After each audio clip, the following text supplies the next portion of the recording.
Chika Minute. Donnie Pangilinan may pasabog na inamin.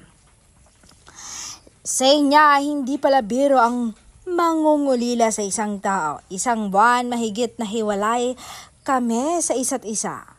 Mga ilang araw ko lang siyang nakikita, Sabado at Linggo lang, pero minsan hindi. Sa video call na lang dahil lock and taping nga ako.